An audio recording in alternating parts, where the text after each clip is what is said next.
Assalamualaikum warahmatullahi wabarakatuh. Selamat pagi semuanya. Ketemu lagi bersama Ibu pada video pembelajaran tema ketiga kegiatanku, subtema ketiga yaitu kegiatan sore hari. Pada sore hari kita bisa lihat pemandangan ini. Di sini ada yang sedang menyiram bunga, ada yang sedang bermain, ada juga yang sedang mengulang pelajaran. Sore hari saat yang menyenangkan, kita bisa menyiram tanaman di halaman, membantu ibu membuat kue di dapur, bisa juga bermain bersama teman atau mengulang pelajaran. Tapi jangan lupa mandi sore juga, itu baik untuk kesehatan dan jangan dilupakan supaya kita tetap sehat ya. Nah, di sini ada sebuah cerita. Kita baca sama-sama ya. Matahari mulai condong ke barat. Tanda hari mulai sore. Udara pun terasa sejuk. Anak-anak bermain di halaman. Siti sedang mengulang pelajaran. Ayah Siti menyiram tanaman. Mereka melakukannya dengan senang hati sebagai rasa syukur atas nikmat di sore hari. Pada cerita ini ada beberapa informasi terkait kegiatan sore hari. Yang pertama, matahari di sore hari itu condong ke barat. Yang kedua, udara terasa sejuk. Yang ketiga, kita juga bisa melakukan beberapa kegiatan di sore hari seperti mengulang pelajaran, menyiram tanaman, bisa juga bermain di halaman rumah seperti gambar Siti dan teman-temannya. Yang selanjutnya, Ibu di sini punya kosakata yang berhubungan dengan kegiatan sore hari. Ada sore, matahari, condong, udara, sejuk, mengulang, pelajaran, dan bermain. Kamu hafalkan ya kosakatanya di halaman 76 pada buku tema 3 subtema ketiga. Ada tabel yang berisi kata-kata yang harus kamu cari untuk mendapatkan kosakata yang berhubungan dengan kegiatan sore hari. Nanti boleh dicoba ya di rumah. Selanjutnya, di sini ada memasuki pelajaran PKN. Setiap orang memiliki kegiatan di sore hari, antara satu dengan yang lain bisa berbeda. Contoh kegiatan yang baik antara lain mengulang pelajaran di rumah, menyiram tanaman, membereskan kamar tidur, membantu ibu di dapur, mandi sore, dan berolahraga. Kebiasaan baik ini berguna bagi diri sendiri dan orang lain. Apa saja kebiasaan baikmu pada sore hari di rumah? Itu pasti berbeda dengan temanmu ya. Nanti bisa ditulis. Nah, yang selanjutnya untuk pelajaran SBDP pada materi ini yaitu membuat kolase. Kolase itu pernah kita bahas ya sebelumnya, adalah karya ekspresi dua dimensi. Maksudnya kolase itu teknik menggambar dengan teknik menyobek dan menempel. Pada tempo hari kita pernah melakukan atau membuat kolase ya. Karena temanya di sini kegiatan sore hari, jadi kita membuat kolasenya dengan gambar, dengan pola gambar kegiatan di sore hari. Ada di buku ya, di halaman 79 78. Selanjutnya kita memasuki pembelajaran yang kedua. Di sini juga masih sama, ada kosakata tentang kegiatan sore hari.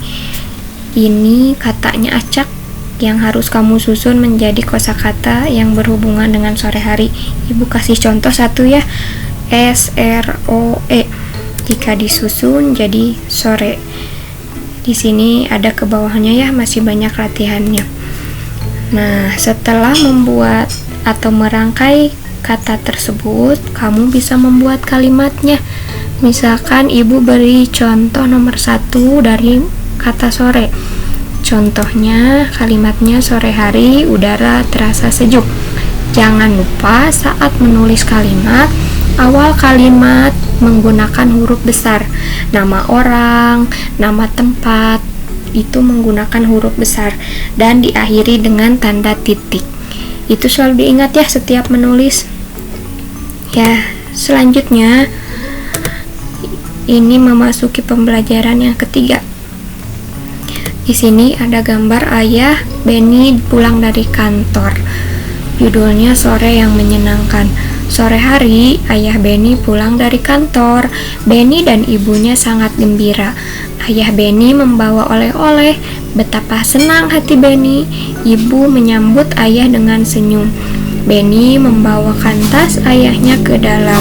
Ibu menyiapkan teh manis. Benny membantu ibunya membawa kue. Ayah Benny merasa senang. Mereka merasa gembira dan bersyukur. Jangan lupa ya, kita harus bersikap baik, terutama ketika orang tua kita pulang kerja. Mereka kan sudah lelah. Bisa kita membawakan tasnya, membuatkan minuman, dan selalu tersenyum kepada orang tua. Nah, dari bacaan tersebut ada beberapa pertanyaan yang akan kamu jawab. Ini ada 5 pertanyaan. Siapa yang baru pulang dari kantor? Mengapa Benny sangat gembira? Apa yang dibuatkan ibu untuk ayah Benny? Yang keempat, apa yang dibawa ayah untuk Benny? Dan yang kelima, di mana ayah Benny beristirahat? Apa di rumah ataukah di kantor? Tadi ada ya di bacaannya. Selanjutnya, ini contoh melengkapi kalimat. Ada sore, pulang, istirahat, mandi, dan kudapan. Apa ya itu kudapan? Kudapan itu artinya hidangan atau masakan ya. Kemarin sudah pernah ya berlatih membuat melengkapi kalimat seperti ini. Pasti sudah bisa. Selanjutnya, saat di rumah sore hari, kita harus menunjukkan kebiasaan baik. Setiap keluarga mempunyai aturan yang harus dipatuhi. Jika setiap anggotanya mematuhi aturan, rumah akan terasa tenang dan nyaman. Nah, jika kita tidak mematuhi aturan, maka rumah akan terasa tidak nyaman ya, berantakan dan kacau. Perhatikan gambar selanjutnya. Sampaikanlah pendapatmu. Apakah gambar tersebut menunjukkan kebiasaan baik atau bukan? Lalu apa alasannya? Nah, ini gambarnya. Gambar yang huruf A itu adik dan kakak sedang berebut mainan, dan yang B itu membawakan tas ibu. Kira-kira yang betul yang mana ya? Iya, yang betul itu yang B. Kebiasaan yang menunjukkan kebiasaan baik itu yang gambar pada huruf B. Selanjutnya, setelah mandi sore, Benny bermain di kamarnya. Sambil bermain, Benny belajar berhitung. Dia menghitung benda-benda yang ada di kamarnya. Bendanya yang ada di kamar Benny ada kelereng, spidol, mobil-mobilan, dan ada juga buku tulis. Benny membandingkan banyak benda yang ada di kamarnya itu. Yang pertama ada kelereng dan mobil. Isilah dengan lebih banyak atau lebih sedikit. Cara yang pertama yaitu kelereng dihitung dulu jumlahnya ada berapa. Nah, jumlah kelereng ada 15. Yang selanjutnya jumlah mobil-mobilannya ada berapa ya? Iya betul, mobil-mobilannya ada 11. Jika kita menggunakan istilah lebih banyak atau lebih sedikit, berarti harus ada kalimatnya ya. Jadi di sini kelereng Benny lebih banyak daripada mobil-mobilan. Jika angkanya saja, kita menggunakan istilah lebih dari atau kurang dari. Misalnya, ini 15 lebih dari 11. Yang kedua, 11 jika dibalikan kurang dari 15. Ingat-ingat ya, tadi kata ibu, yang pertama, hitung dulu bendanya, lalu tentukan lebih banyak atau lebih sedikit, dan angkanya, jika angkanya saja menggunakan istilah lebih dari atau kurang dari. Untuk lebih jelasnya, ini ada contoh yang kedua. Ini gambar mobilnya ada berapa ya? Kita hitung sama-sama. 1, 2, 3, 4, 5, 6, 7, 8, 9, 10, 11.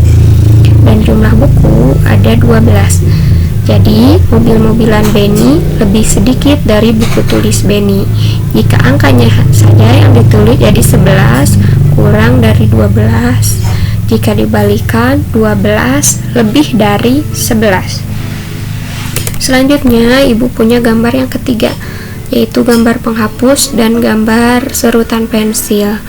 Ini ada angka 19 dan 17 bendanya. Perhatikan bilangan di atas. Kamu nanti isi bilangan yang lebih dari 18 berapa ya? Lalu yang kedua, bilangan yang kurang dari 18 berapa ya? Nah, selanjutnya setelah kita menghitung benda, kamu boleh membandingkan bilangan yang ada di bawah ini. Yang sebelah kiri, manakah yang lebih banyak? Beri tanda centang pada kotak. Ibu kasih contoh 1, 14 atau 18. Yang lebih banyak pasti 18. Nanti di checklist di kotak di bawah angka 18. Selanjutnya, Ibu sedang memasak di dapur. Siti membantu menyiapkan peralatan makan. Siti mencoba menghitung banyaknya peralatan dapur Ibu. Siti menghitung jumlah piring, sendok, dan garpu. Siti juga menghitung mangkuk dan gelas yang ada di rak piring. Nah, kita lihat ya di sini peralatan yang digunakan saat makan. Di sini ada jumlahnya atau kamu juga boleh hitung. Nanti setelah itu kamu bisa menjawab pertanyaan yang ada di buku di halaman berapa ya, sebentar, 96. Mulai dari mana yang lebih banyak, sendok atau piring. Itu supaya kamu lebih paham ya tentang materi membandingkan benda ini. Nah, yang selanjutnya di sini ada gambar atau mengurutkan cerita sesuai gambar. Di sini ada gambar siapa ya? Edo dan teman-temannya akan bermain bola. Biasanya mereka kalau bermain bola di sore hari di mana ya? Ya, betul, mereka bermain bola di lapangan. Kamu bisa susun ceritanya di pembelajaran ke-6 halaman 98. Yuk kita baca lagi. Kita harus bersikap baik ketika di rumah. Kita harus mengikuti aturan di rumah. Kita harus menghormati dan menyayangi orang tua. Orang tualah yang membiayai kita.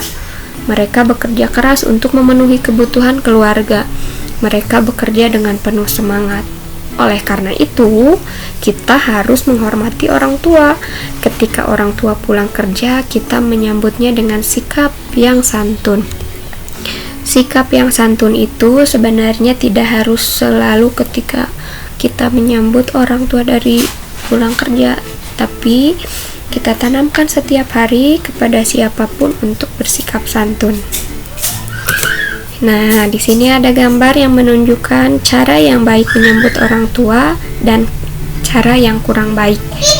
Perintahnya di sini boleh diberi tanda checklist dan cakar. Nanti kamu boleh berlatih ya di rumah.